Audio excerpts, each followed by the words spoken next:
자, 여러분 안녕하세요. 공단계에서 사회복지학을 강의하는 김유경입니다. 자, 6월 5일에 지방직 9급 시험이 드디어 끝났습니다. 자, 그래서 그 해설 강의를 진행하려고 합니다. 자, 사실은 제가 지난번 국가직 시험과 마찬가지로요. 긴 버전 강의는 이미 강의 녹화를 완료를 했습니다. 근데 길어도 너무 길어서 우리가 세세한 정보, 정말 길더라도 각 문제에 대한 정말 세세한 설명을 듣고 내가 이번 시험에서 비었던 부분들을 최대한 충실하게 채우리라 라고 생각하시는 분들은요, 좀 긴 설명에 해당하는 자료를 참고를 하시면 될 것 같고요. 나는 그냥 진짜 답이 왜 답인지 정도를 가볍게 빨리빨리 훈련식으로, 그래서 어떤 유형의 문제가 나왔었고 답은 어떤 식으로 찾으면 되는지를 중심으로 빨리 훑는 게 낫겠어 라고 생각하시는 분들은 지금 이 강의를 참고를 하시면 될 것 같아요. 자, 총평 얘기하면은요, 기존 시험에 비해서 난이도가 좀 높은 편이었습니다. 사실은 20문제 모두 다 최근 10년 동안 나왔던 기출 유형에서 빠짐없이 나왔었는데요.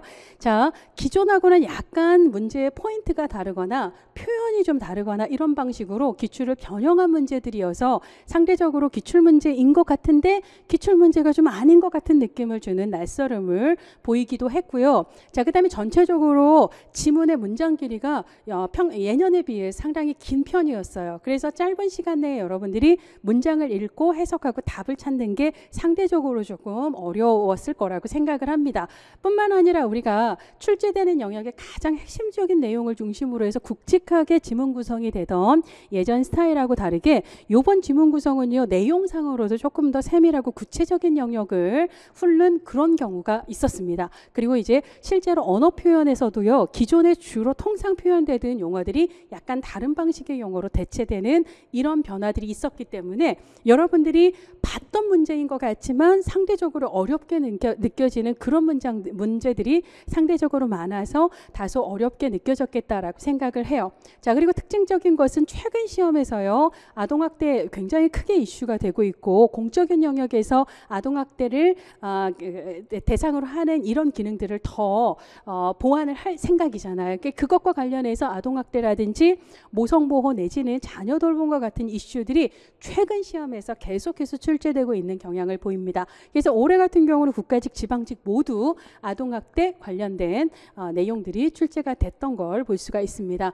자, 전체적으로 대략 한 54%, 55% 정도의 응시생들이 이 시험 되게 어렵다라고 얘기를 했고요. 무응답을 뺀 응답자만으로 100%를 기준으로 해서 어렵다고 얘기한 응답자를 다시 계산을 해보면 대략 한 6명, 그러니까 60%죠. 10명 중 6명 정도가 이 시험은 어려웠어요 라고 얘기를 하고 있습니다. 그러니까 실제로 이제 응시하시는 많은 분들이 기존의 다른 시험에 비해서 이 시험 되게 어려워 라고 느끼는 부분들이 많이 있었던 것 같아요.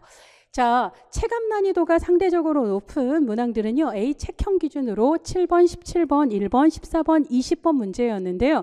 이 7번 문제 같은 경우는 사회복지 전달책에 많이 나오던 영역에서 반복해서 나온 영역의 문제인데도 불구하고요. 자, 이 문제를 많이 어려워해서 답이 4번인데도 불구하고 오히려 2번에 체크하신 분들이 거의 대략 2배 정도가 있었습니다. 그러니까 옳게 체크하신 분들보다 다른 곳에 체크해서 틀린 분들이 7번도 17번도 더 많았던 경향을 보이고 있습니다. 자, 단원별 출제 분포를 보시면은요. 자, 이번 시험에서도 역시 국가직과 마찬가지로 사회복지 정책이 굉장히 우세해요. 이 사회복지 정책은 크게 보면 이론적인 부분이 있고요. 우리나라의 사회복지 정책, 즉 제도나 법령 부분이 있는데요. 얘네들을 다 합쳐놓으면 11문제가 여기서 나온 거예요. 그중에서 이론 문제가 6문제였고요. 그 다음에 사회보장 제도 내지는 소득보장 제도 혹은 공공구조에 해당하는 장애인 연금, 그 다음에 모성보호 제도, 그 다음에 아동학대 등과 관련된 우리나라의 실질적인 제도와 법령과 관련된 문제가 5문제가 나왔습니다. 그래서 작년까지만 해도요, 사회복지 실천 쪽 비중이 상당히 높았던 데 비해서 올해 시험은 국가직, 지방직 모두 사회복지 정책 쪽이 굉장히 우세한 특징을 두드러지게 보이고 있고요.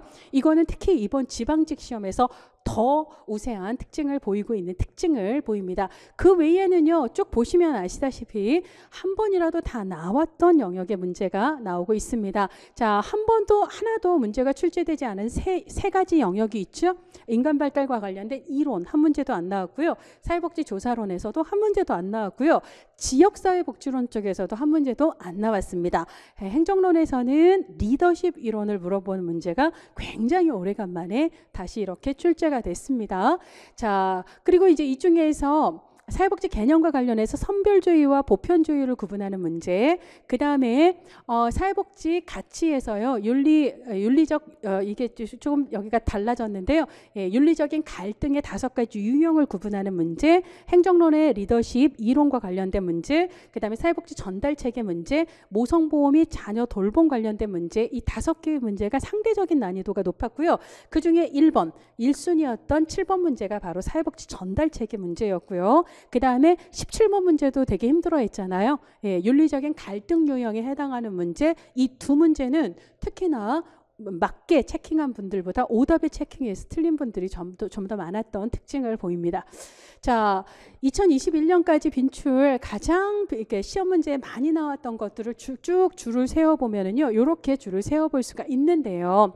자, 그 중에서 자녀와 제도복지, 선별주의와 보편주의 비교, 구빈법의 발달, 그리고 자선조직협회와 인보관을 비교하는 문제, 길버트 테렐이 얘기했던 급여체계, 전달체계, 그리고 복지국가 발달 이론에서 총 8문제가 나왔어요. 자, 그 중에서 자, 길버트와 테렐의 산물 분석을 보면 할당체계, 급여체계, 전달체계, 재정체계가 있잖아요. 근데 전달체계는 2문제가 나왔고요. 급여체계가 1문제가 나왔고, 제가 개념적으로 묻기는 했지만 선별주의와 보편주의 역시도 길버트 테렐의 할당체계에 해당하는 내용이잖아요. 그러니까 20문제 중에 길버트 테렐의 산물 분석에서만 4문제가 출제되는 그런 완전 막강 파워죠. 그러니까 여러분들 우리 시험의 인플루언서는 누구다? 길버트 테렐이다. 별표 쫙쫙쫙쫙 치고요. 길버트 테렐님이 말씀하시길 그분 얘기는 다 정말 정확하게 알아두는 게 중요하겠구나라고 생각을 하셔야 되겠어요. 이게 이제 8문제가 이렇게 필수 주로 빈출 영역에서 나왔고요.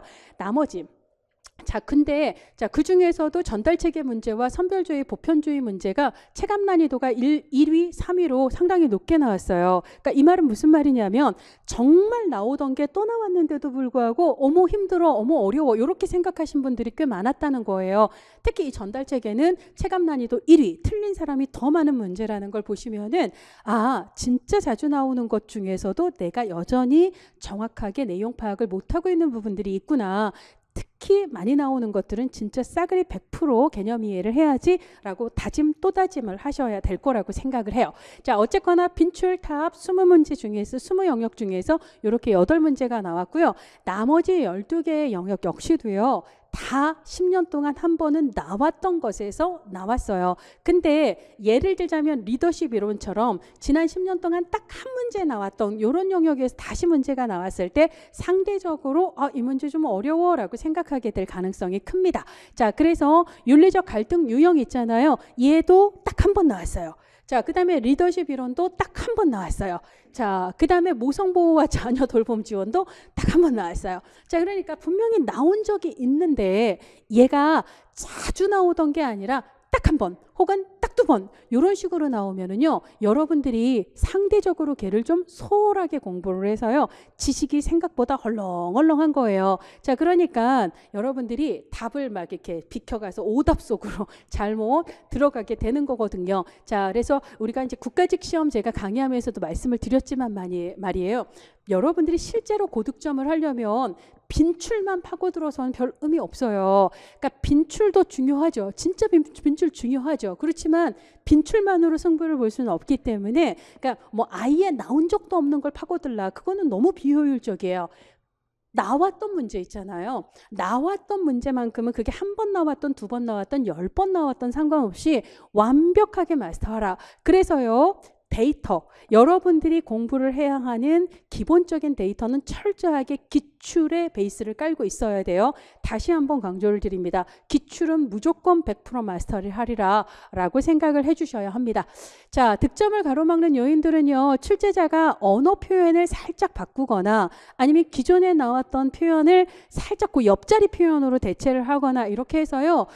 내가 아는 것 같은데 아는 애가 맞나? 이런 느낌을 자꾸 주는 그런 표현상의 함정이 있었어요. 자, 그 다음에 나온 적은 있지만 아까 얘기했듯이 출제 빈도 자체가 뭐 한 10년에 한 번 요 정도이기 때문에 여러분들이 상대적으로 소홀하게 그래서 헐렁헐렁하게 준비를 해서 개념 정리가 미비해서 혼란스러웠던 혹은 답을 찾지 못했던 문제도 있었던 것 같고요. 자, 그 다음에 정답 자체는 특히 20번 문제가 그래요. 정답 자체는 쉬워요. 자, 근데 그 변두리 애들이 잘 모르는 애들이어가지고 이거 뭐지? 막 이런 느낌 있잖아요. 자, 그럴 때는 알고 있는 것만 정확히 흔들림 없이 체크하시면 되는 거거든요. 자, 20번하고 16번 문제가 가장 대표적으로 그러하였습니다. 자, 각 문제 세세하게 설명을 드리도록 할게요. 그러니까 빨리빨리 설명을 드리도록 할게요. 자, 1번은요. 길버트 테렐이 할당 체계에서 얘기했던 선별대 보편이고요. 자, 얘는 윌런스키 르보가 얘기했던 자녀와 제도랑 매칭을 해서 그냥 사회복지 개념에서 묶어서 공부를 하시는 게 더 편합니다. 자, 그래서 선별주의와 보편주의에 대한 설명을 옳지 않은 것 이게 체감 난이도 3위란 말이에요. 자주 나오는 앤데. 자, 선별주의는요. 진짜 필요한 사람만 골라서 줄이. 그래서 목표 효율성이 되게 높은 공공부조와 같은 이런 프로그램들이 선별주의에 해당합니다. 자, 그래서 공공부조, 선별주의, 자녀적 복지 얘네들은요 공통적으로 목표 효율성이 높다, 대상 효율성이 높다, 혹은 경제적인 효율성이 높다. 요거 기본으로 알아두시고 그 다음에 뭐예요? 소득 재분배 효과가 높은 거예요. 공공부조가 소득 재분배 효과가 높다라는 건 정말 자주 나옵니다. 그리고 이 문제에서뿐만 아니라 뒤쪽에서도 공공부조, 국민기초생활보장법은 보장제도는 소득 재분배 효과가 높다 낮다 이런 얘기 또 나오고 있단 말이에요. 자, 공공부조는 소득 재분배 효과가 제일 높아요. 자, 근데 이제 우리가 공공부조의 소득 재분배 효과는 주로 수직적, 고소득자에서 더 많은 세금을 받아 그걸로 저소득자를 지원하는 거니까 수직적 소득 재분배라고 보통 얘기를 하고, 사회수당이나 사회보험의 경우는요 소득의 높고 낮은과 상관없이 위험 분산의 정도 있죠. 위험하지 않은 사람들이 특정 위험에 놓인 사람들에게 소득을 재분배하는 수평적 소득 재분배 효과라고 얘기를 하죠. 그렇죠? 그러니까 사회수당이나 사회보험이나 내지는 이거 그 공공부조 다 재분배 효과를 가지지만 그 중에 탑은 공공부조. 그러니까 자녀복지 혹은 선별주의 이런 식으로 연결해서 공부를 하셔야 합니다. 자, 선별주의는 보편주의에 비해 상대적으로 소득 재분배 효과가 크다. 맞아요. 선별주의에는 국민기초생활보장제도. 일단 선별주의 하면은 뭘 떠올리시라고요? 공공부조를 떠올리시라는 거예요. 자, 그럼 여러분들 우리나라 5대 공공부조 생각해 볼까요? 자, 99년에 만들어서 2000년에 시행을 한 국민기초생활보장법, 2001년도에 제정이 되는, 그러니까 원래 의료보호법에서 이름을 바꾸는 거죠. 2001년도에 의료급여법, 2005년도에 제정이 돼서 2006년도부터 시행을 한 뭐죠? 예, 긴급복지지원법, 2014년도에 제정을 한 기초연금법, 2010년도에 제정 시행을 한 장애인연금법, 이렇게 5가지예요. 그러니까 선별주의 혹은 자녀복지, 공공부조 딱 떠올리시고 공공부조 5대 법률 딱 떠올리시면 되는데, 자, 국민기초생활보장제도 맞아요. 그리고 장애연금이 아니라 장애인연금이에요. 장애연금과 장애인연금은 같다 다르다? 달라요. 자, 그래서 장애하고 관련해서는 1번 국민연금의 기본으로 급여 유형에는요 노령연금, 장애연금, 그 다음에 유족연금, 그 다음에 반환일시금이라는 게 있죠. 그렇죠? 이렇게 4가지 급여 유형이 있고요. 그 국민연금법에서 규정을 하고 있는 장애연금이 지금 여기 이렇게 끼어들었는데, 이 국민연금은 공공부조가 아니에요. 얘는 5대 사회보험제도에 해당하잖아요. 그러니까 사회보험은요 선별주의 아니고 보편주의거든요. 그러니까 장애연금은 국민연금에 속하고 국민연금은 사회보험이므로 얘는 보편주의. 그래서 땡! 이렇게 생각을 하셔야 돼요. 자, 공공부조에 속하는 연금은 2가지가 있어요. 기초연금하고 그 다음에 장애인 인연금이에요. 이 인이 빠진 거예요. 인이. 이게 공공부조, 즉 선별주의 자녀복지에 해당하는 거고요.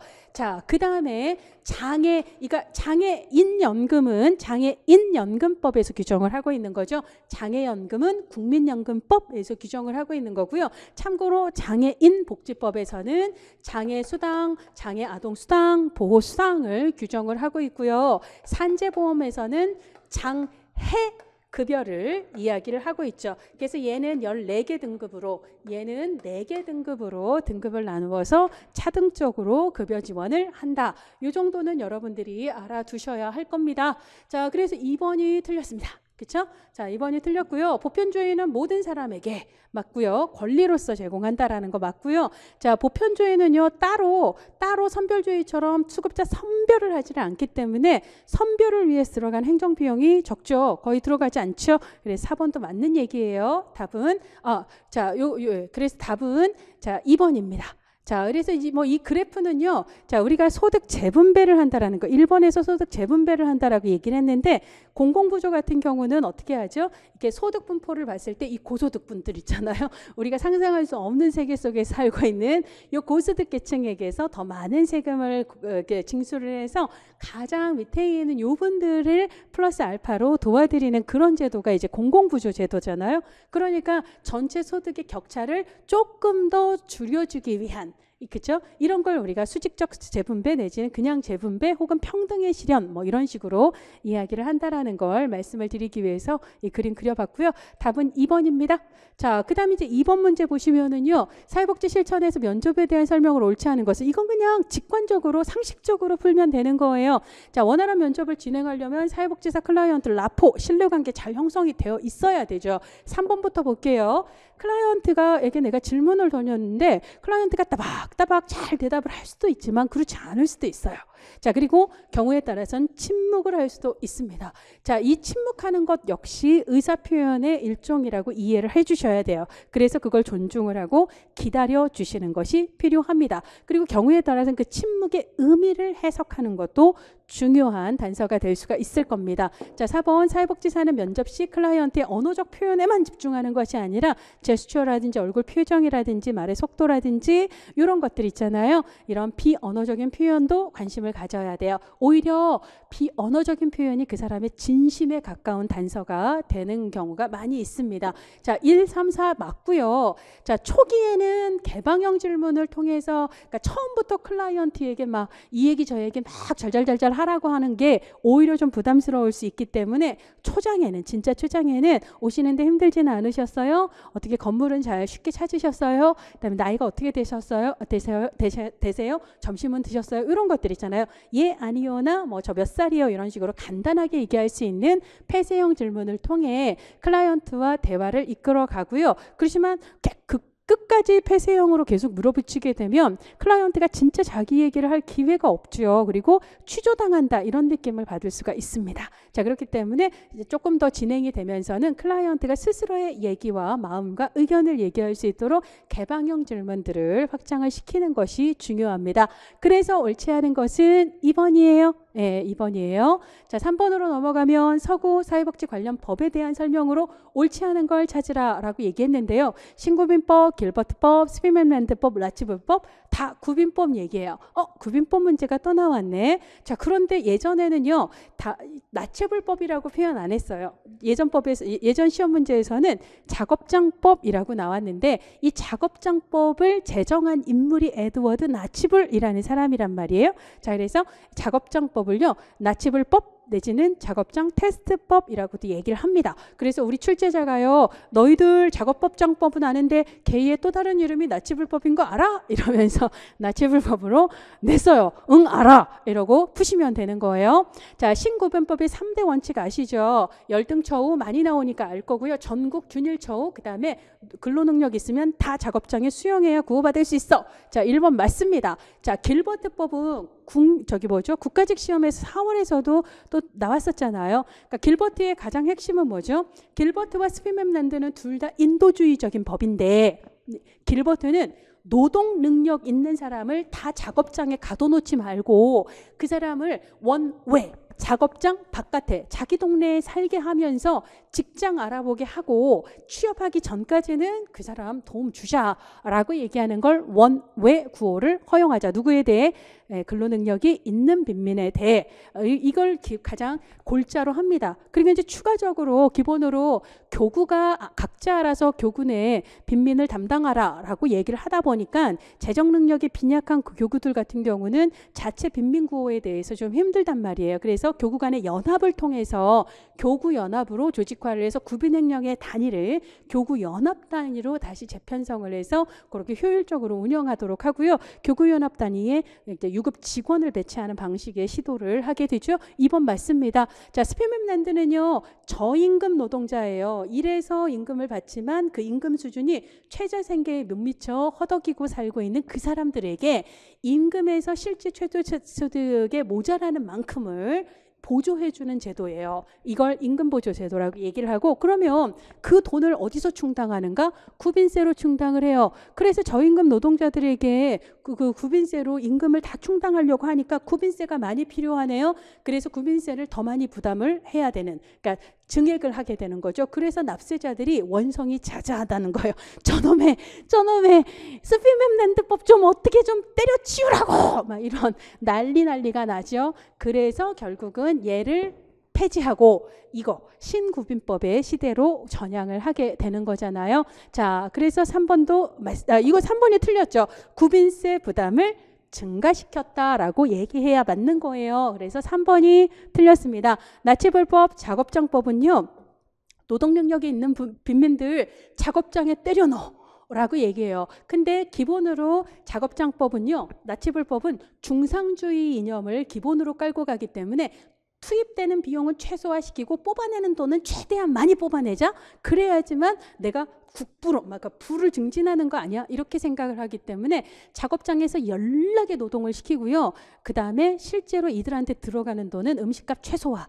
그 다음에 뭐 입는 거 최소화, 뭐 이런 식으로 해서 처우는 극도로 안 좋았죠. 그래서 어떻게든 더 많이 뽑아내려고 하는 그런 곳이었기 때문에 작업장이 너무 비인도적인 곳이었기 때문에 인도주의적이었던 길버트에 의해서 작업장에 사람들 가두지 말고 원해 구호하자고 라고 그 다음에 길버트법이 출현을 하게 되는 거잖아요. 자, 그래서 빈민들에게 작업장에서의 노동을 강제를 했고요. 자, 구빈에 소요되는 재정 지출을 최대한 최소화해서요. 자, 어떻게든 그냥 내가 밖에서 일하고 말지 저 감옥 같은 작업장 들어가서 저런 식으로 살지는 않을래 하면서 사람들이 구호를 받으려고 하지 않음으로써 구빈 재정이 덜 나가게 하는 그런 창구로 작동을 합니다. 4번 맞습니다. 답은 3번이에요. 자, 그 다음에 이제 4번으로 넘어가시면은요, 윤리원칙 심사표 누구 거? 로엔버그, 돌거프. 자, 그러면 쫙 나와야죠. 7개 순서대로 생, 평, 자, 최, 3, 4, 진. 이게 아직도 안 외워지시면 여러분들 진짜 곤란하신 거예요. 그죠?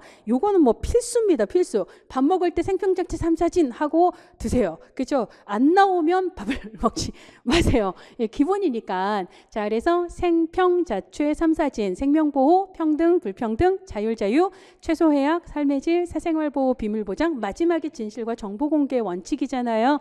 자, 그래서 그 순서를 그냥 암기만 하면 풀 수 있는 문제예요. 생평자, 자, 세 번째죠. 최, 3, 4진, 그 다음에 이거 비밀보장. 사생활보호와 비밀보장은요, 6번째입니다. 3순위가 6순위보다 더 우선하죠. 그러니까 1번이 맞는 얘기죠. 자, 1번이 맞는 얘기예요. 자, 그 다음에 생평자, 최. 이건 4순위고요. 그 다음에 생평, 평등은 2순위예요. 그러니까 4순위는 2순위보다 우선되지 않죠. 뒤죠. 그러니까 2번 틀렸고, 생평자체 3, 얘는 5순위고요. 생평자최, 최소 손실은 4순위예요. 그러니까 삶의 질 원칙은 최소 손실보다 한 단계 낮아요. 그러니까 우선이 아니죠. 진실과 완전공개는 7순위, 생명보호는 1순위니까 당연히 생명보호가 더 우선이 되어야 되죠. 그러니까 2, 3, 4는 다 순서가 바뀌었습니다.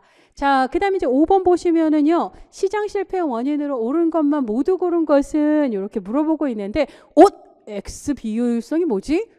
정부 조직의 내부성이 뭐지? 한 번도 나온 적이 없잖아요. 얘네들은 한 번도 우리가 공부를 한 적이 없잖아요.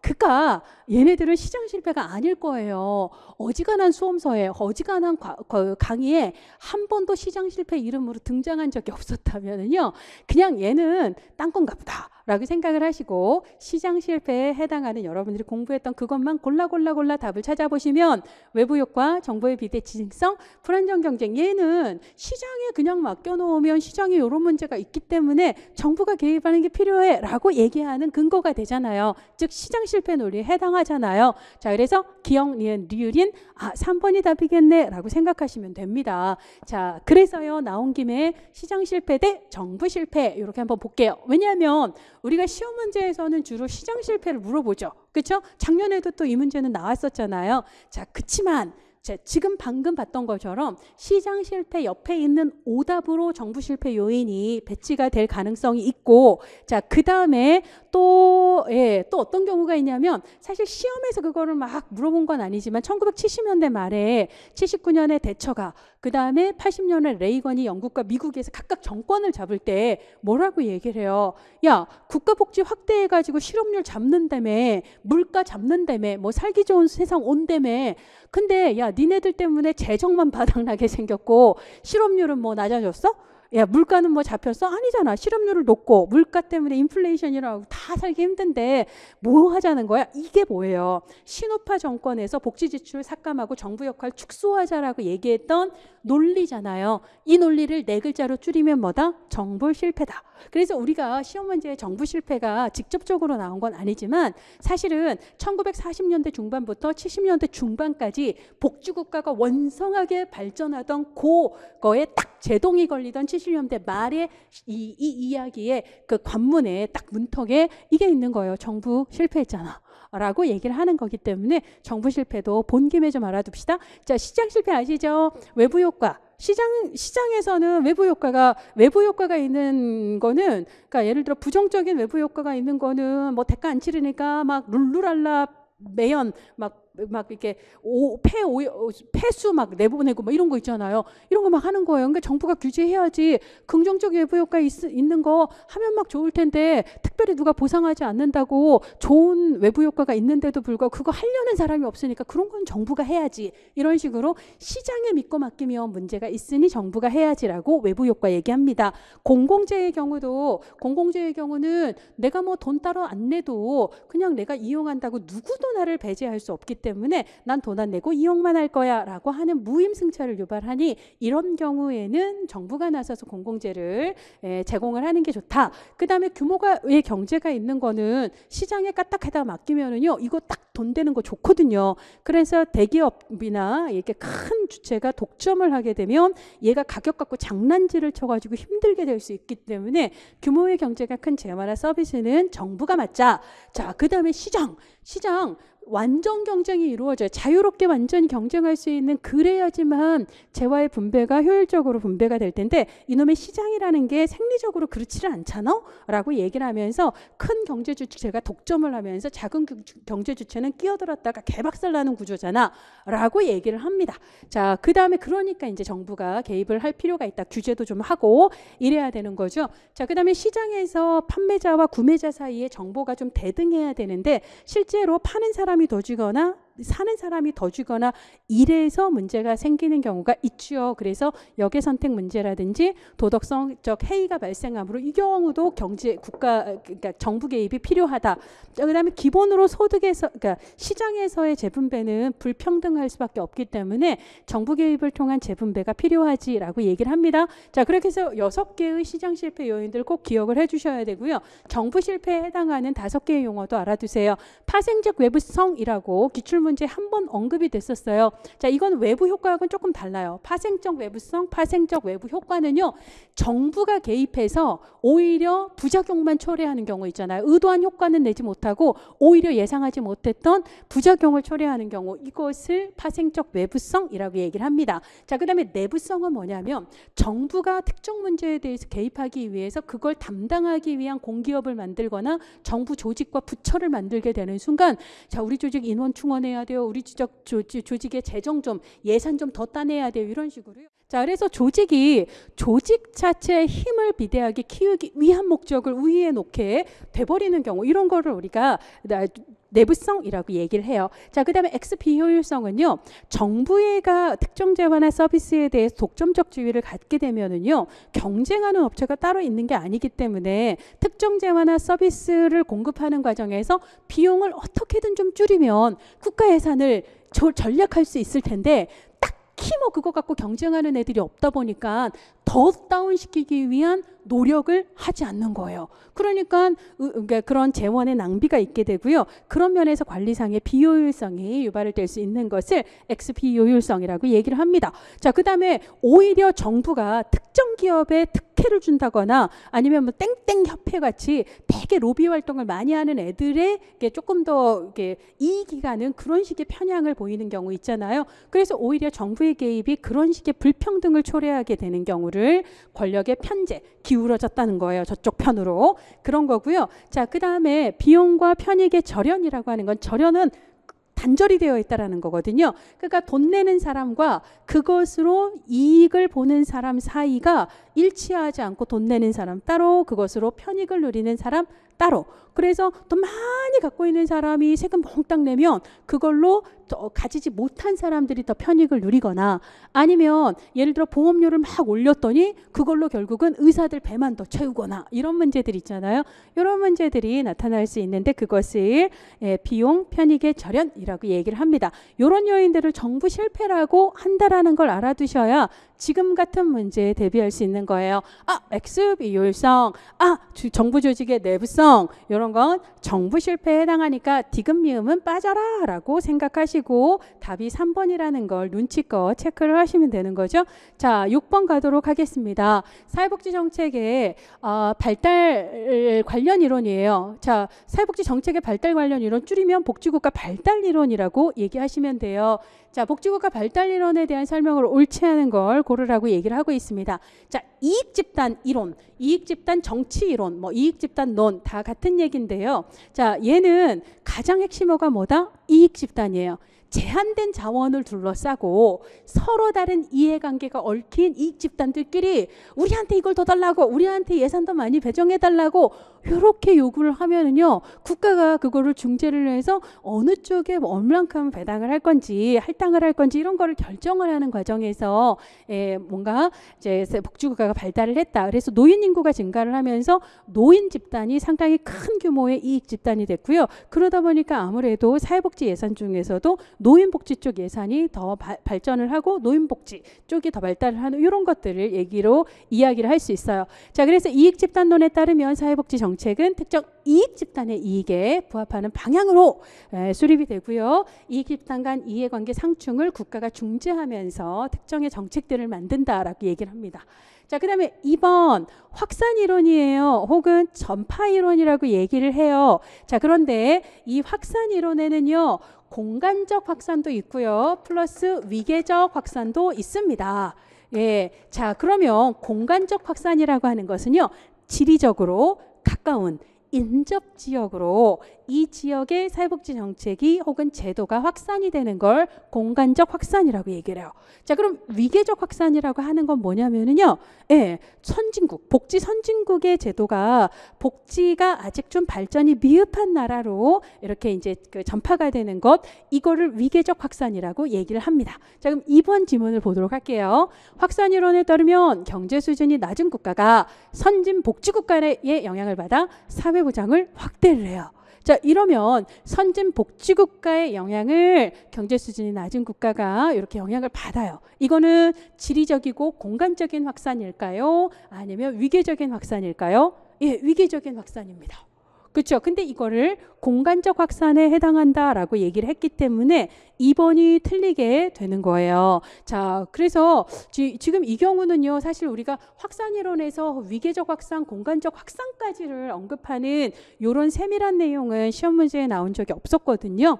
자, 근데 이번 시험에서는 조금 조금 더 이렇게 세밀한 부분을 구석구석 훑는 그런 문제가 좀 출제가 되어 있습니다. 자, 음모이론은 사회복지 정책은 음모가 있어. 사회질서 유지, 사회안정 유지, 사회통제의 음모를 가지지. 자, 그래서 3번 맞고요. 수렴이론의 핵심은요. 결국 사회복지의 발달은 혹은 복지국가의 발달은 산업화, 기술 수준의 발달의 핵심이 있지. 그래서 산업기술의 발달, 그 다음에 해당 국가의 경제발달 수준이 사회복지 정책의 발달에 영향을 미친다라고 얘기를 합니다. 4번도 맞는 얘기죠. 자, 그 다음에 7번 보도록 할게요. 와, 체감 난이도 1위, 정답률 25%, 4명 중 한 명만 맞고 3명은 슬프게도 2번이라고 답을 체크하고 가슴 아팠던, 어제 엄청 가슴 아팠던 날을 보냈을 것 같은 그 문제예요. 자, 그렇지만 우리 길버트 테렐 선생님은요, 진짜 역대 기출문제에 나오고 또 나오고 얼마나 영향력이 많은 분이에요. 자, 그리고 그 중에서도 급여 유형하고 급여 체계하고 전달 체계는 진짜 시험 문제 많이 나오잖아요. 뭐 내용이 다양하지도 않아요, 여러분들. 그러니까 그 정도의 내용은 진짜 100% 싹싹 훑어야 되는 거죠. 그렇죠? 길버트는 내 친구 이렇게 생각을 하시고, 길버트가 한 모든 얘기들은 내 몸과 마음과 생활에 다 녹이겠다라고 생각을 하세요. 자, 사회복지 전달 체계 구축할 때 길버트 그런 얘기 하잖아요. 비연속성, 단편성 혹은 파편화라고도 얘기를 하죠. 비접근성, 비책임성과 같은 그런 문제들이 있을 수 있다. 기억나시죠, 여러분들? 자, 그렇기 때문에 우리가 사회복지 전달 체계 구축할 때는 이런저런 원칙들을 잘 지켜야 합니다. 라고 이야기를 합니다. 자, 그때 전달 체계를 구축할 때 우리가 지켜야 될 원칙들, 타이틀들은 잘 알죠? 적절성, 지속성, 평등성, 통합성, 포괄성, 이런 애들 우리 많이 봐서 알잖아요. 근데요, 그 각각이 무엇을 의미하는지, 즉 개념을 정확하게 이해하고 있는지, 그런 원론적인 문제가 딱 나왔더니 생각보다 너무 많이 나가 떨어지는 거예요. 여러분들 있잖아요. 이게 막 두 문자 암기로 그냥 개념만 막 딱딱딱 집어서 이게 공부를 하시면 개념의 세부 의미를 물어보는 이런 문제 앞에서 이렇게 또 우리가 되게 왜소해진단 말이에요. 그러니까 지금부터 공부를 하실 분들은요, 기본적인 개념을 정확하게 이해를 하고 가세요. 그러니까 한 번 이해하는 게 처음에 조금 시간이 걸리더라도 이해하고 나면 오히려 어렵지 않아요. 그러니까 이해도 안 가는 걸 때마다 외우려고 하면 머리만 아픕니다. 자, 그렇죠? 자, 그래서 우리가 적절성, 지속성, 평등성, 통합성 이렇게 나왔는데요. 자, 기본으로 여러분들이 적절성이라고 하는 것은 가장 포인트가 충분할 만큼이에요.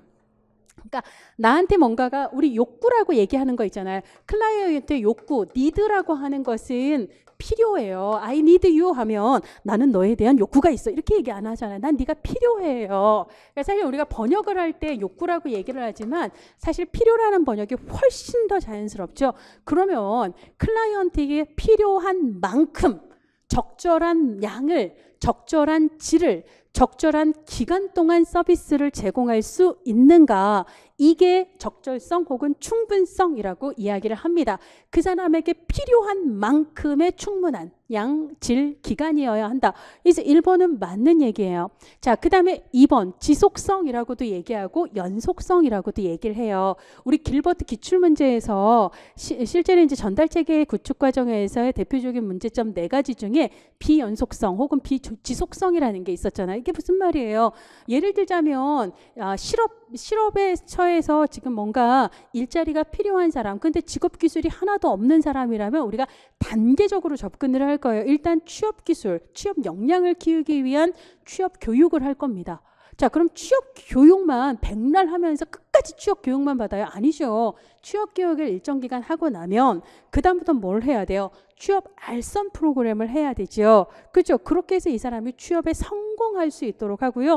최소 6개월 이상 그 사람이 취업을 유지할 수 있도록 그 다음 때는 도와준다거나, 내지는 그 다음부터는 자산을 좀 형성을 해서 미래를 대비할 수 있도록 도와준다거나, 그래서 좀 뭔가 A 프로그램이 끝나고 나면 필요한 B 후속 프로그램이, 그 다음에 B가 끝나고 나면 연결이 되어야 되는 그 후속 프로그램이 잘 연결이 되어야 되는데, 예를 들자면 내가 무슨 땡땡 여성 발전센터에서 취업 무슨 지원 프로그램을 딱 받았어요. 교육만 하고 땡이 아무것도 없어요. 그 뒤에. 그래서 취업할 곳도 없고 취업을 알선해 주는 것도 없고 어떻게 해야 되는지도 몰라요. 이런 경우는 지속성이 떨어지는 거예요. 자, 그래서 클라이언트의 문제나 욕구를 해결하는 과정에서 자, 이제는 충분히 교육을 받았으니 그 다음엔 취업 알선이 필요해 라고 한다면 필요한 그 서비스가 지속적으로 제공이 되어야 한다. 이걸 우리가 지속성이라고 얘기를 하고요. 그래서 2번은 맞아요. 근데요, 이걸 틀렸다고 지각하신 분들이 되게 많은 거예요. 그러니까 예를 들어 10명 중에 5명 정도가 얘가 틀렸다라고 체크를 하신 거예요. 자, 여러분들 정확히 구분을 하도록 합시다. 자, 3번 평등성이란 사회복지 서비스는 클라이언트 연령, 성별, 지역, 종교 등을 막론하고 차별 없이 제공되어야 한다. 맞는 얘기입니다. 자, 그 다음에 4번이 틀린 거예요. 1, 2, 3번 다 맞으면 이게 틀리겠죠. 자, 클라이언트의 욕구가 다양하다. 야, 여기서 이미 나온 거예요. 클라이언트의 욕구가 다양하다. 이것은 그러니까 포괄성의 핵심 용어예요. 포괄. 자, 우리가 적절하다, 아니다는 충분하다 이런 걸 얘기를 하는 거고요. 지속성의 핵심 키워드는요. 그 다음 필요한 것들이 연결이 되는가, 이게 지속성의 핵심인 거예요. 평등성의 핵심은 당연히 차별 없이, 이게 핵심이 되겠죠. 자, 그러면 욕구가 다양하면 어떻게 해야 돼요? 그 다양한 욕구를 다 아우를 수 있어야 돼요. 포괄할 수 있어야 돼요. 그러면 그 사람이 교육의 욕구, 건강의 욕구 뭐 등등등이 있다면 말이에요. 교육은 교육 서비스로, 의료는 그러니까 건강은 의료 서비스로, 이런 식으로 다양한 서비스들을 제공을 해서 그 사람의 다양한 욕구들이 충족될 수 있도록 해야 되겠죠. 그 사람이 갖고 있는 다양한 욕구들을 포괄할 수 있는가 없는가의 문제고요. 이것은 통합성이 아니라 포괄성입니다. 자, 통합성이라고 하는 것은 이하고 달라요. 욕구를 다양한 욕구를 포괄하자, 이게 아니고 통합성이라고 하는 것은요. 자, 사회복지 서비스 전달 체계 내에는요. 실제로 사회복지 서비스를 전달하는 민간과 공공의 다양한 주체들이 있을 거 아니에요. 근데 걔네들이 서로 상호 연계도 없이, 협력도 없이, 조정도 없이, 사례 협의도 없이 너 따로 나 따로 이런 거, 이런 문제들을 최소화하기 위해서 이거를 파편화한다, 단편화한다라고 얘기를 하잖아요. 이걸 최소화하기 위해서 전달 체계 내의 다양한 서비스와 서비스 조직 간의 연계와 협력과 조정을 강화함으로써 서로 간의 불필요한 중복을 줄이고 서로 간의 서비스에서 빈틈, 즉 누락을 채우는 이런 과정들을 우리가 통합성이라고 얘기를 하는 거예요. 그러니까 포괄성은요, 클라이언트의 욕구를 포괄적으로 충족하는 거고, 통합성은요, 다양한 서비스와 기관들을 통합하는 거예요. 그렇죠? 조정하고 연계하는 거를 얘기를 합니다. 그래서 4번은 통합성이 아니라 포괄성이라고 얘기해야 맞는 겁니다. 자, 그 다음에 8번 보시면 사회복지 정책 결정 모형 중에서요. 점증 모형, 쓰레기통 모형, 혼합 모형, 예. 자, 그 다음에 합리 모형 이렇게 나왔는데요. 점증 모형은 그냥 원래 정책에서 조금 더 가감하겠다 이거예요. 그렇죠? 자, 그래서 예산 같은 경우도 작년 예산에서 조금 가감, 이거는 점증주의 예산 이렇게 얘기하는 것처럼 기존 정책에서 약간의 가감, 이게 점증 모형이에요. 자, 그래서 기억은 맞아요. 기존 정책에서 소폭 수정 보완을 통해 정책 결정하겠다, 맞는 얘기입니다. 자, 쓰레기통 모형은요, 우리가 주로 시험에서는 조직화된 무정부 상태, 이걸 주로 시험에서 얘기를 했는데 지금 시험 문제에서는 그거를 이게 좀 풀어서 얘기를 하고 있습니다. 자, 조직화된 무정부 상태라는 걸 좀 풀어 얘기를 하면, 그러면서 또 시험에 뭐가 또 나오죠? 우연한 흐름. 우연한 흐름 이런 얘기를 하잖아요. 그러니까 너 따로 각각 흘러가다가 우연히 어떤 계기에 한 지점에서 만났는데, 야, 나 이거 고민 있었는데 네 방법 딱이다, 뭐 이런 거 있죠. 그런 식으로 우연한 계기에 딱 만나서 정책이 결정된다라고 얘기를 합니다. 자, 그때 우연히 만나는 걔네들을, 자, 이 쓰레기통 모형에서는 4개의 정책 결정 요소다라고 해서요. 문제는 문제 따로, 해결책은 해결책 따로, 선택 기회는 선택 기회 따로, 참여자는 참여자 따로, 이거를 정책 결정의 4요소라고 얘기를 하고요. 걔네들이 각각 따로따로 흘러가다가 우연한 계기에 만나 정책 결정이 이루어지지, 얘를 쓰레기통 모형이라고 얘기를 해요. 그래서 답은요, 기억하고 니은 일단 2개 맞거든요. 자, 그 다음에 혼합 모형 보시면, 자, 이거는 제가 압축 강의 얘기하면서도 말씀을 드렸습니다. 혼합이잖아요. 혼합이잖아요. 그래서 혼합은 뭔가를 혼합하는 거거든요. 뭘 혼합하냐면 혼합이잖아요. 그래서 일단 합리, 큰 틀에서 일종의 숲과 나무라고 얘기를 한다면 전체 숲은 합리 모형으로 잡고 세세한 나무 하나하나는 있잖아요. 얘는 점증으로 가자 이거예요. 그래서 큰 틀은 합리, 그 다음에 세부적인 건 점증, 이렇게 합리와 점증 모형을 결합한 것을 혼합 모형이라고 얘기하는데, 합리 그 자리에 최적 이렇게 얘기했잖아요. 그래서 틀립니다. 자, 그래서 여기에 합리라고 얘기해야 맞습니다. 그리고 또 하나, 이 절충, 이것도 틀렸고요. 현실적으로 만족할 만한 수준의 정책 대안을 추구하는 모형은 만족 모형이라는 게 또 따로 있잖아요. 그래서 이 뒤쪽 만족할 만한 정책 대안을 선택하는 모형은 혼합 모형이 아니고 만족 모형이에요. 그래서 디귿은요, 두 가지 지점에서 틀린 지문입니다. 자, 리을본 보시면 합리 모형 나왔는데요. 합리 모형은 철저하게 경제적인 합리성에 기초를 한 모형입니다. 그러니까 경제적인 합리성만 따지겠다. 그래서 인간은 되게 합리적이고 이성적인 사람이라서 어떤 문제에 대해서 있을 수 있는 모든 대안에 대해서 각각의 대안의 모든 편익을 다 계산할 수 있대요. 합리적으로. 그래서 그래서 가장 최적의 편익을 내는 이 대안이 딱이네 이러면서 최선의 대안을 선택할 수 있지. 이게 합리 모형인데요. 근데 저 여기서 얘기하는 건 경제적 합리성만 따지겠다가 아니라 개랑 비합리, 이제 초합리성 요소도 따지겠다라고 얘기를 해요. 그러니까 어떤 계산 있잖아요. 편익 계산과 같은 양적인 속성 말고, 그러니까 이제 정책 결정자의 직관적 판단이라든지 창의력 이런 것과 같은 좀 더 질적인 초합리적인 요소까지를 같이 결합을 시켜서 정책 성과를 최적화시킬 수 있는 그런 대안을 찾겠다. 이런 걸 뭐라고 부르냐면 최적 모형이라고 이야기를 합니다. 자, 그래서 리을은 합리 모형 아니고 최적 모형이어야 해요. 그래서 기역 리을은 맞고 디귿 리을은 틀려요. 답은 기역 리은 1번입니다. 자, 9번 문제로 가보도록 할게요. 자, 우리나라 사회보험 중, 그러니까 딱 사회보험 내에서 우리가 생각을 해야 되는데요. 사회보험의 공통 특징은 보험료를 낸다. 즉 기여를 한다는 거잖아요. 자, 그런데 누가 보험료를 내는가? 일반적으로는 수급자 혹은 그 가족이 내는 거거든요. 예, 근데 급여 수급자나 가족이 재원을, 즉 보험료를 내지 않는 경우가 있다는 거예요. 자, 뭐죠? 산재보험입니다. 자, 산재보험의 특징은 뭐예요? 보험 가입자가 근로자가 아니라 사용자, 즉 고용주라는 거예요. 그러니까 모든 보험료를 전액 누가 낸다? 근로자가 아니라 고용주가 낸다. 그리고 그 혜택, 산재사고를 입었을 때 그 혜택을 수급하는 대상은 근로자가 되는 거잖아요. 그러니까 수급자가 급여를 수급하는 당사자와 실제로 보험료를 내는 사람이 근로자 그리고 고용주 이렇게 서로 다르다. 이게 산재보험의 핵심 특징 중에 하나예요. 그래서 답은 4번입니다.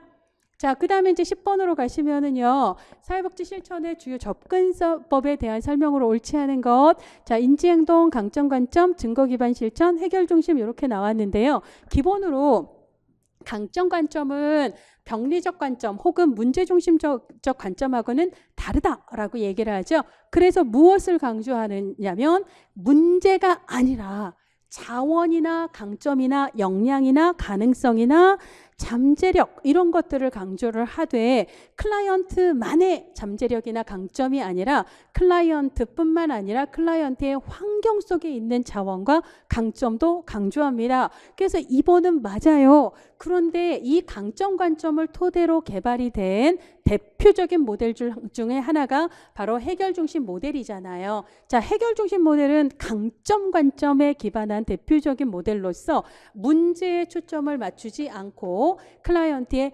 강점에 초점을 맞춥니다. 자, 그 다음에 강점 관점은요, 과거를 중요하게 생각하지 않아요. 과거가 아니라 당신이 어떻게 되기를 원하는지, 그 사람이 원하는 미래와 그리고 현재, 그래서 그 미래를 향해 어떤 한 걸음을 내딛고자 하는지. 그래서요, 기본으로 강점 관점이나 해결 중심 모델에서는 과거가 아니라 현재와 미래에 초점을 둡니다. 자, 그래서요, 문제에 초점을 준다는 말도 다르고요. 그 다음에 과거에 뭐 어쩌고 저쩌고 이 말도 틀려요. 그래서 옳지 않은 것은 4번이에요. 4번이에요. 자, 그 다음에 뭐 1번과 3번은 읽어보시면 맞는 말이라는 걸 알 수가 있습니다. 자, 여러분들이 조금 더 세세한 설명을 원하시는 경우에는요, 아주 세세한 강의를 제가 또 찍어놨으니까 그거를 참고하시면 될 것 같습니다. 자, 11번. 와, 우리가 이제 1번에서 보편주의에 대해 선별주의 얘기했고요. 자, 보편주의, 선별주의는 길버트 테렐 선생님, 그 다음에 자녀복지, 제도복지는 윌렌스키 르보 선생님 생각을 하시면 되는데, 사실은 약간 기준이 조금 다르고 용어가 좀 다르지만 보편주의는 제도적 복지로, 선별주의는 자녀적 복지로 그냥 거의 같은 개념으로 놓고 문제를 푸시면 되는 거예요. 그러니까 1번과 11번 문제는 거의 비슷한 계열로 문제를 풀어주시면 됩니다. 자, 기본으로 윌렌스키 르보가 자녀냐 제도냐 이렇게 복지를 구분을 할 때 기준이 되는 건 사회복지 제도가 우리 사회에서 어떤 기능을 담당하는 건데요. 필수적인 기능을 담당해 이걸 제도복지라고 이야기를 합니다. 자, 근데 왜 사회복지 제도가 필수적인 기능을 담당하냐면 현대사회에서는 사회복지 제도 없이 말이지 가족이나 시장이 완벽하게 제 기능을 하기가 힘들어 언제나 문제가 있기 마련이고, 그러니까 우리 사회에서 사회 문제의 발생은 너무 자연스럽고 너무 당연할 수밖에 없다. 그러니까 그걸 담당할, 상시적으로 담당할 제도가 필요하고 그 필수적인 역할을 바로 사회복지 제도가 담당하는 거거든 이라고 얘기를 해요. 그러니까 이번의 설명도 제도복지를 조금 더 부연해주는 설명에 해당합니다. 자, 그 다음에 자, 제도복지, 제도적 복지에서는 사회복지는 말이지 모든 국민의 권리야 라고 이야기를 해요. 자, 그런데 자녀적 복지는요, 권리가 아니고 국가에 의한 시혜, 구호, 구제 혹은 자선이야 라고 얘기를 하는 거예요. 그러니까 진짜 도움이 필요한 사람을 골라서 국가가 그 사람을 도와주는 거라고 생각을 하는데요. 얘는 제도적 복지가 아니라 자녀적 복지에 해당하는 거죠. 그러니까 국가의 시혜와 자선과 구호의 대상이 되는 사람은 뭔가 부족하고 문제가 있어서 도움이 필요한 상태가 되기 때문에 병리적인 존재다. 그래서 그 사람은 뭔가 도움이 필요한 존재다. 이렇게 이야기를 하는 거죠. 그래서 자녀적 복지에 해당하는 관점은 3번이 됩니다. 권리가 아닌 시혜야 수급자는 도움이 필요한 개인, 즉 병리적 존재지라고 얘기를 하는 거고요.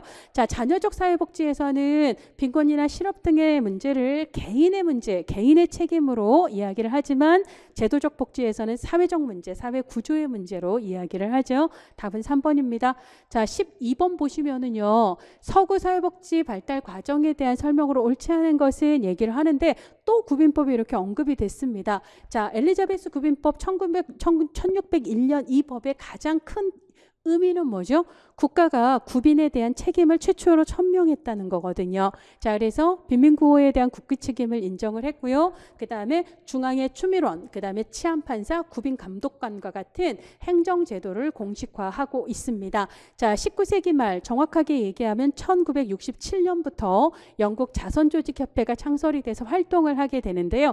자, 자선조직협회라는 것은 민간의 자선단체들을 조직한 협회로 뭐니 해도 구빈은 민간이 딱이지라고 얘기를 하면서 구빈, 즉 빈곤 문제 해결에 대해서 핵심 역할은 민간 자선단체가 담당을 해야 된다. 정부 개입이 없이 이 민간을 통해서 구빈할 수 있다라고 얘기를 해요. 그래서 2번은 맞는 얘기고요. 자, 인보관 운동의 주체, 어떤 사람들이 인보관 운동에 참여를 했는가? 자, 인보관 운동은요, 주로 옥스퍼드 대학교에 다니는 젊은 청년, 대학생들이나 젊은 교수진들이 중심이 됐단 말이에요. 자, 그래서 자, 이 주체를 이렇게 젊은 지식인들 이렇게 얘기를 했으면 맞았을 텐데 박애 사상을 실천하려는 저소득 노동계층 틀립니다. 박애 사상을 실천하려고 했던 것은 영국 자선조직협회에서 활동을 했던 우회방문원들에 해당하는 얘기고요. 자, 그 다음에 저소득 노동계층들이 끼리끼리 서로 돕자고 우리식으로 얘기하면 개 같은 형식의 서로 돕는 상호 부조 체계를 만들었던 건 우회조합이나 협동조합 같은 형태였단 말이죠. 인보관 운동은요, 저소득 노동계층이 아니라 엘리트 지식인 계층에서 중산층에, 보통은 이제 중산층의 엘리트 지식인 계층에서 사회 운동 차원으로 빈민의 생활 개선하고 교육을 위해서 현지에 정착해 상주하면서 이렇게 활동을 벌였던 것으로 이 3번은 설명이 틀립니다. 박애 사상 실천 저소득 노동계층의 주체다. 이 말이 틀렸던 거죠. 자, 1940년대 그때 이제 1942년 베버리지 보고서 나오고 1945년 2차 세계대전 종식 이후에 복지국가의 황금기가 30년 동안 이어지죠. 근데 이제 1970년대 중반 석유 파동으로 인한 경기 불황을 직면하면서 그때부터 이제 복지국가가 위기를 경험하게 됩니다. 그러니까 30년에 걸쳐서, 그러니까 40년대 중반부터 70년대 중반까지 복지국가의 황금기 30년 맞는 얘기입니다. 자, 그렇고요. 자, 13번 보시면 자, 길버트 테렐이 급여 유형에 대해서 이야기를 했어요. 급여 유형에는 현금, 현물, 바우처, 기회, 권력이 있는데요. 자, 수급자의 선택권이 가장 좋은 건 현금이에요.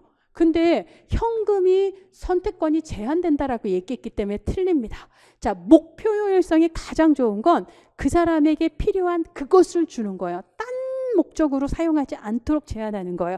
자, 그 사람에게 필요한 그 물건을 직접 주는 걸 현물급여라고 얘기를 합니다. 그러니까 현물급여는 목표 효율성 달성에 우수하다. 이 말이 맞는 거죠. 자, 바우처는요. 용도 내에서 특정 범위 내에서는 자유로운 선택을 보장하기 때문에 현물급여보다 선택권을 더 보장한다라고 얘기해야 되고요. 현물, 현금, 바우처 외에 기회도 권력도 사회복지급여 유형에 해당하므로 4번도 틀렸습니다. 자, 그 다음에 이제 14번 리더십 이론 나왔는데요. 리더십 이론 되게 오래간만에 나왔잖아요. 리더십 이론에는 크게 특성 이론이 있고 행위 이론이 있고 그 다음에 상황 이론이 있습니다. 자, 특성 이론은 성공적인 리더, 효과적인 리더는 그 사람 자체가 어떤 특징이 있다, 자질이 있다, 형질이 있다라고 얘기하면서 성공적 리더의 개인적인 성향이나 형질에 초점을 맞춥니다. 그래서 기억은 맞아요.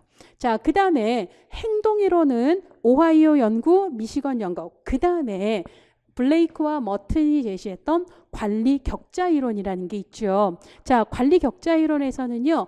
인간, 즉 사람에 대한 관심, 그 다음에 생산에 대한 혹은 일에 대한 관심을 기준으로 해서 5가지 유형의 리더십 유형을 얘기를 합니다. 자, 근데요.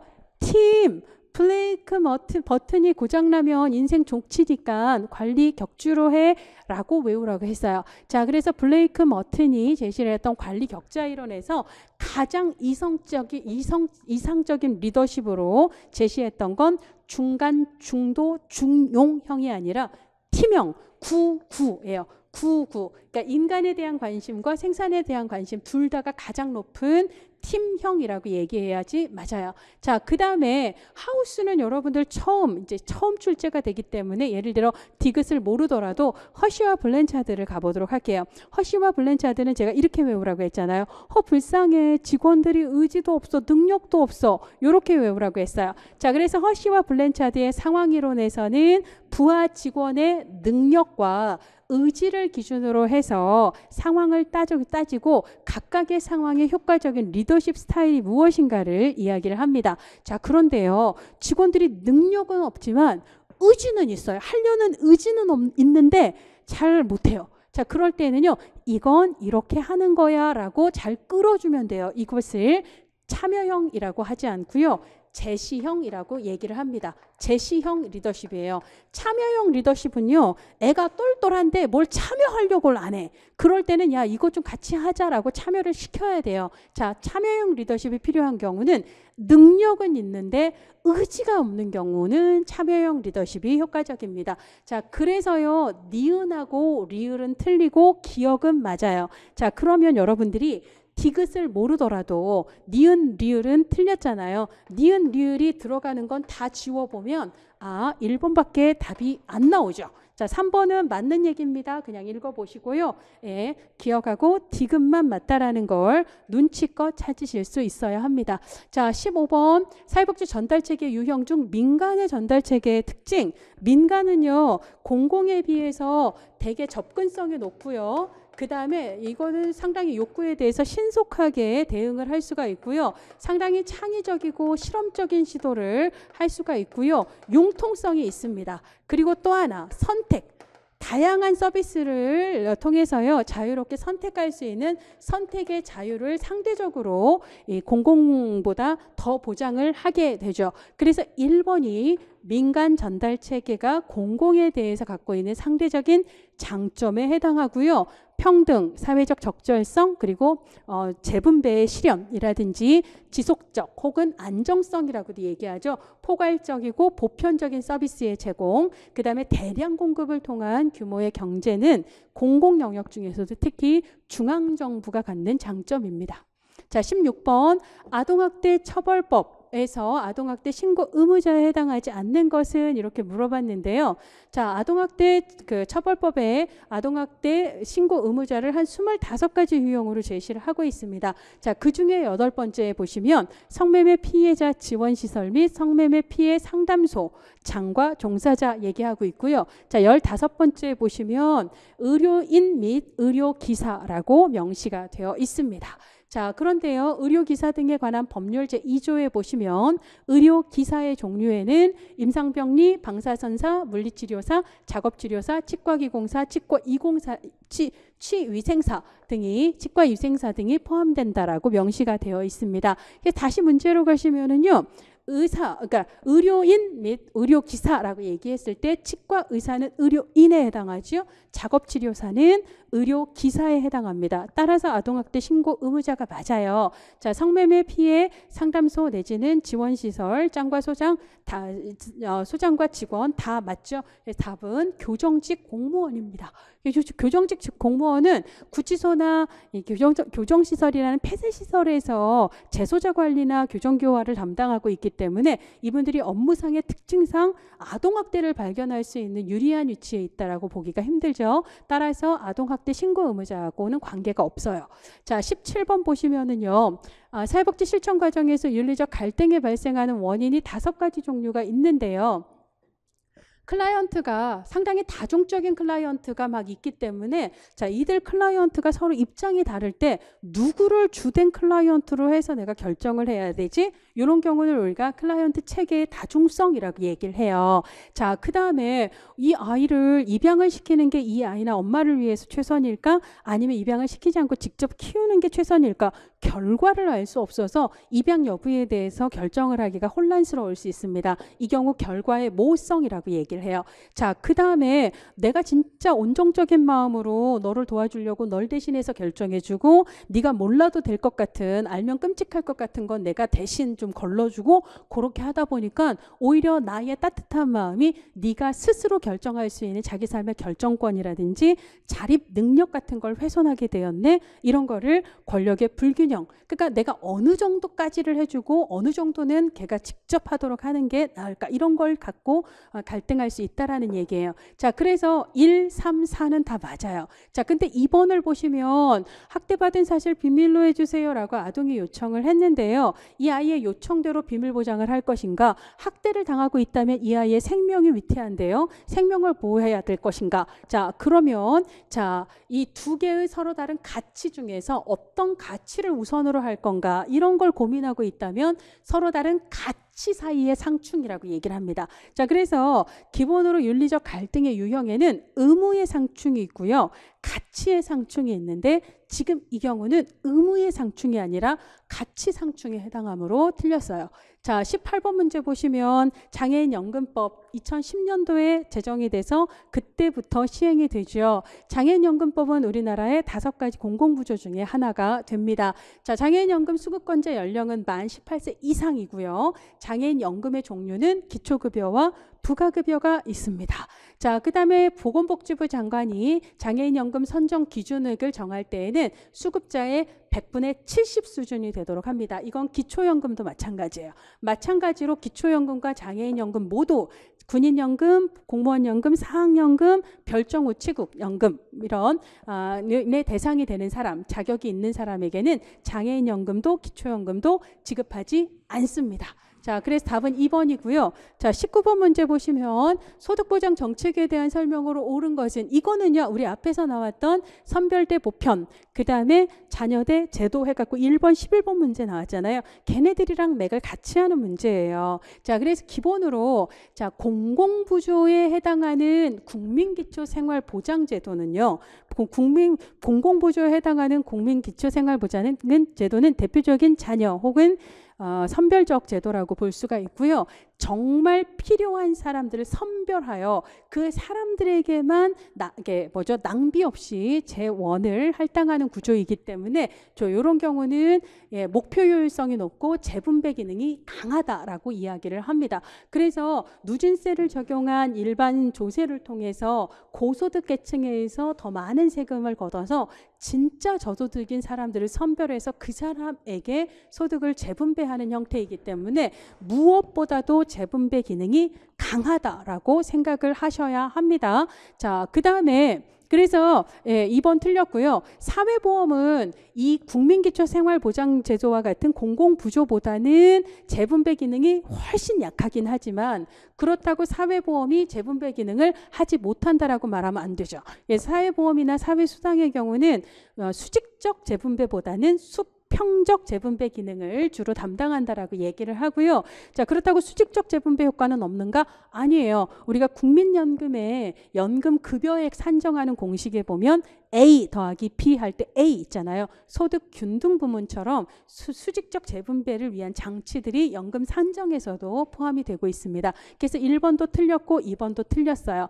자, 아동수당은 우리나라 지금 현재 유일한 사회수당에 해당하고요. 사회수당의 특징은 따로 보험료를 내지 않고 일반 조세로 자산조사 없이 누구나에게 주는 거기 때문에 비기여 비자산 맞아요. 그래서 3번이 답이 됩니다. 자, 국민연금은 사회보험에 해당하기 때문에 사회보험은 보험료 내야 돼요. 기여해야 되죠. 그러니까 비기여라고 얘기하면 틀리고요. 얘는 맞습니다. 자, 그래서 답은 3번입니다. 자, 그 다음에 마지막 20번 문제를 보시면은요. 자, 모성보호와 자녀 돌봄에 대한 내용으로 옳지 않은 것은 자, 1번, 2번, 3번 사실은 좀 여러분들이 여기에 막 60개월, 90일, 45일, 8세 그 다음에 최대 1년 이런 식으로 숫자가 나오는 순간 머리가 아찔아찔해요. 자, 그렇지만 방금 19번에서도 나왔었던 아동수당을 보시면 아동수당은 비기여 비자산조사였잖아요. 자산조사를 하지 않는 이유는요. 소득과 상관이 없기 때문이에요. 그러니까 소득을 살필 필요가 없다라는 거고요. 중요한 건 우리나라 현재 아동수당의 대상은 만 7세 미만이에요.